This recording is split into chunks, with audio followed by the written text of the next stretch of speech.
The final game from round 5, it takes place this evening at Post Office Road.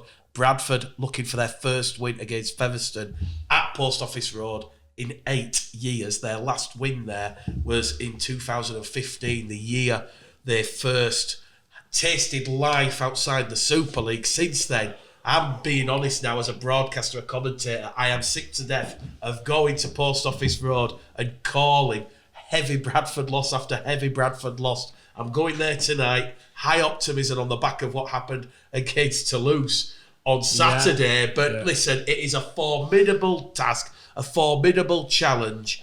I know Matt Dunning and the boys are quietly confident. You know, we were there on Thursday at Stanley for the Leeds Bradford reserve game. We know Liam Tyndall's obviously going to be playing. We know Brad England's out, a huge loss with his work ethic. The question is, the bookies are saying 30, 32, 34 starts to Bradford. Unbelievable. That's 5-6 tries. They're saying, here you go, Bradford. You're kicking off and you're already 6 tries in front. That is what they're saying. Featherstone, heavily fancied. What I think the question in the game has got to be: who have Bradford got in their pack?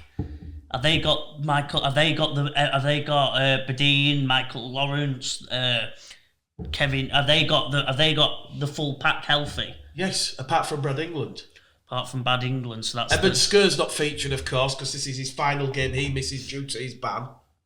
So Michael Badine, rattle off some of the others. I'm bad with names. Kevin Appo. Kevin Appo. Kevin. No Brad Foster because he featured on the Thursday. And the reserves, yeah.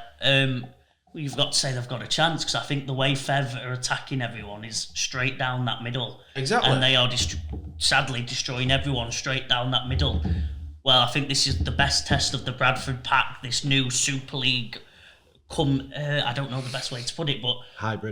Hybrid pack of players coming down from Super League, giving it 1 or 2 final years at the champ and giving it a go. Yeah. And they've been brilliant in the pack. Well, this is their test. This is the test. If they can go pack for pack, I think Bradford have got all the chance in the world because they've got exciting backs. They've got, obviously, Tom Holmes has been playing exciting.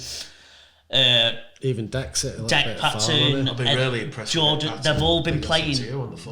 They've all been playing exciting rugby, but they need that pack. They need that pack to get them there. Totally. So if they can go against Fev and handle the pack, I'd put Bradford up in that top 2, Mick. The challenge, top two. They beat Toulouse. They beat Toulouse and they're rocking. They've a shock loss to York.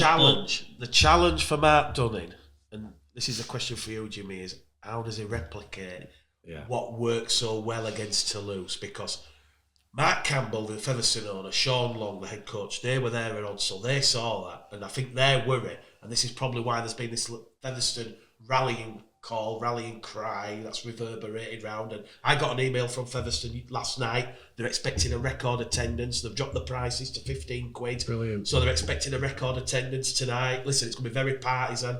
I just hope everybody behaves on the terraces. You know, there's no secret there's been a bit of off-field trouble when Featherstone and Bradford have met previously. But the question is, you know, how does Mark Dunning replicate that? Because Sean Long will have watched that game against Toulouse and thought, hang on a second, Bradford are showing mongrel. Yes. They're going to take us down that middle, chew us up and spit us out. Well, I think I don't think he'll be thinking like that, will he? Well, I'm not saying he is. I'm just probably preempting. Sean Long will have seen the warning signs of how Bradford can play. And be, yeah. You know, a Super League ready team in Toulouse. But you said, I think, I'll call you up on something you said last week. You said Toulouse had dominated everyone down the middle. I don't think they have been compared to Fev. Toulouse have looked unbelievable on the edges, the full back, Toulouse and Featherstone haven't been met. Unbelievable. Toulouse and Featherstone haven't met yet. I was just saying, in the games I've seen Toulouse, they have dominated down the middle. Look at the 72 points they posted against Whitehaven. And most of the Ollie Hasselbott's probably should be the player of the thing so far. I think, like I said, I got Atter's games really wrong, but everyone who's watched Ollie Hasselbott saying how is he playing in Championship, he's been unbelievable. Bradford did a very good number. The wingers have been brilliant. The edges of Toulouse have been. We're talking Featherstone, Bradford, not Toulouse. I'm asking Jimmy. Exactly. So how I don't think he'd be as. I think Sean Long's pack. Why would he be as scared? because it's. I don't think that's Toulouse's major strength. Because he's watched Bradford absolutely dominate Toulouse for 75 minutes. Bradford put That's why he's going to be scared. I don't think he will. Bradford put a performance in that very few, and I say that because I'm not aware of anybody, was really expecting to be able to do what they did. Now, I'm not sure they'll be scared. That's quite a big word. But will they have been a little bit wide-eyed at what they saw? Yes. And like you say, and we said last week, can Bradford recreate that? I'm really, really hoping, and I know Joe is because he's big on it, that we see Featherstone challenged for the first time properly. And I know you've got. Is that what you're expecting, Jimmy? Tonight? I'm hoping. No. Is that what you're expecting? Come on, Jim. Controversial view. Let's have it. There's no way I'm tipping Bradford to win tonight. I wasn't expecting you to. But I am hoping that Bradford can. And I'm answering your question. It's the hope that kills you. I'm answering. It's the hope that kills you. We might be able to do it if we all tip Fev to win, just in that. But your question is, we've got none right. Exactly. It's tonight. Is it tonight? We get it right. But it's can they replicate that, and that comes down to Mark trying to get those players believing that if they can have a go against Toulouse, albeit at home on your little pitch, can they do it at Featherstone, where there's a bit more space. There's a bit more space for Fev to get at deck pattern and make him defend. That's what's scary for Bradford. It's going to be. I'll give you a much better chance when Fev comes to Bradford on that smaller pitch. I will be very surprised if you don't give him a real good run for the money tonight. I'm hoping, and I'll expect it, that you've got to really get into him. Do I think the handicap? I was surprised when you told me the handicap. It seemed big to me on the back of what you've done. Feather a few out, aren't they? Well, I was shocked, Jimmy. I mean, I've not seen. Just a couple out on the edges. I mean, groups and Bulls fans are lumping on Bradford because you could get Bradford. Well, I'm talking more about who's available for Fev. You know, they've not got Hankin. Hannikin, yeah. Hannikin. You pronounce it, yeah. Hannikin. No. Pickersgill's play fullback. Yeah, but there's no Aikens. Yeah, that's it. But what's he called? The one came from Toulouse. The Wigan lad. It's Atkinson. What's his name? You're making it up! What's his name? It's like Hannikin, in it. I feel like it's wrong. Oh, we're going to get there's no Hall. There's no Aikens. Yeah, Pickersgill's play fullback. Yeah, there's no Chris Hankinson. Chris Hankinson. He did actually, I did. I think so. Atkinson. So yeah, I know they're not their middle, but look, Callum Aikens out. Pickersgill's at fullback. Aikens is a big loss. Pickersgill's a great player. So obviously Fev can cover Bradford players. know a lot about Pickersgill. They're still going to have Briscoe. Yeah, he's a very good player, Brandon Pickersgill. Yeah, and Gale on the wing. So of course it's still a great team, but all I'm gonna say is I'm not tipping Bradford to win, but I'm really hoping they get right stuck into him and they don't let Fev have it their own way. I'm putting past results out the window. I hate it when people get too focused on that. And if players are talking about that, they can't. If Bradford, like Joe says, we need Bodine, you need Michael Lawrence to stand up and work in defence, don't they? There's no hiding in this game. Well, there's no hiding. They've got to put their biggest performances when you're coming down that season. slope, and I think it's not obviously as extreme as Batley, but there is to the naked eye, a distinct slope at Featherstone. Huge, isn't it? And as you know from playing on it, sometimes when Featherstone played on it. No, I'm just saying from watching teams, Even at Keighley yesterday, you see the slopes are huge. Saying, Featherstone like to go up in the first half, and there's nothing more demoralising going up the slope in the first half, and you're down by 20. Let's leave it like this: if Bradford go downhill in the second half, this could be a real game.